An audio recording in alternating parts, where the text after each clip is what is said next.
Welcome to Lesson 2A of Darkhole Elementary, Hardleg Gaming's beginner guide on how to play the Yu-Gi-Oh! Trading card game. I'm Hardleg Joe, and in this lesson I'll be talking about the different types of spell cards. In total, there are 6 different types of spell cards, indicated by a symbol, or lack of a symbol, next to the word spell card. The most common type of spell card is the normal spell, which has no symbol. This type of card plays exactly as described in Lesson 2. You play it from your hand on your turn, follow the directions in the text box, and then send it to the graveyard. Next are continuous spells, indicated by the infinity symbol. These cards work just like normal spells, except that you don't send them to the grave after you activate them. Instead, these cards remain on the field until they are destroyed by some means, usually by another card's effect, although some continuous spells destroy themselves under certain conditions.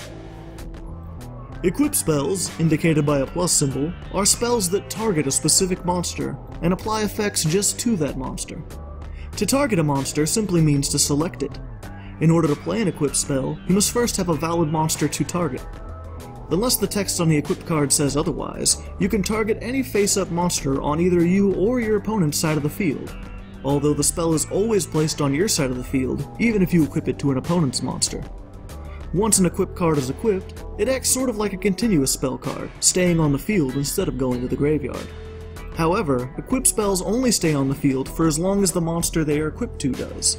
If the equipped monster is destroyed, flipped face down, or removed from the field in some way, then any cards equipped to it are destroyed by game mechanics and sent to the graveyard. Beginners sometimes mistakenly think that they can destroy their own continuous and equipped spells whenever they wish. This is not true. Continuous and equipped cards can only be destroyed by game mechanics, the effect of another card, or by their own effect.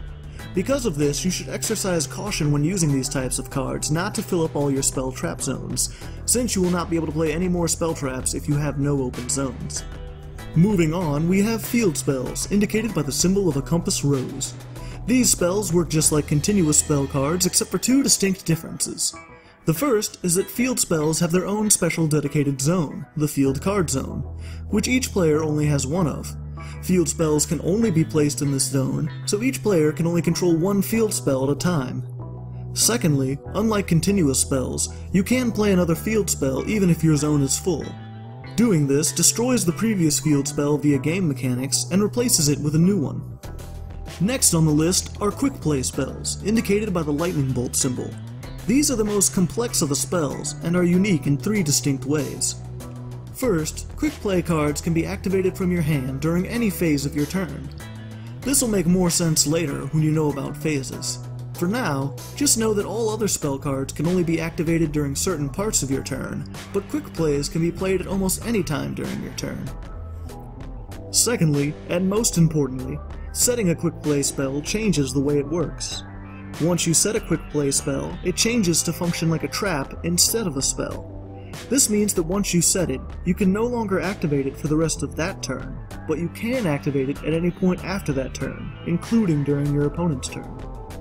Finally, Quick Play spells are the only spells with a spell speed of 2, allowing them to be chained to other effects. Once again, this will make more sense once you've seen a future lesson. For now, don't worry too much about it. The most important thing to remember is that Quick Play spells work like traps if you set them. The last and least common type of spells are ritual spells, indicated by the symbol of a flame. Ritual spells are used to summon ritual monsters, a rare type of monster that requires the spell to summon it.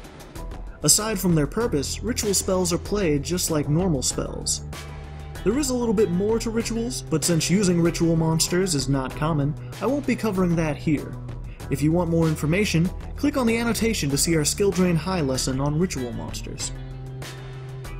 That's it for this lesson of Darkhole Elementary. Now that you understand all the different kinds of spells, you can either proceed on to Lesson 2B to learn about the different kinds of traps, or continue on to Lesson 3, Reading Monsters.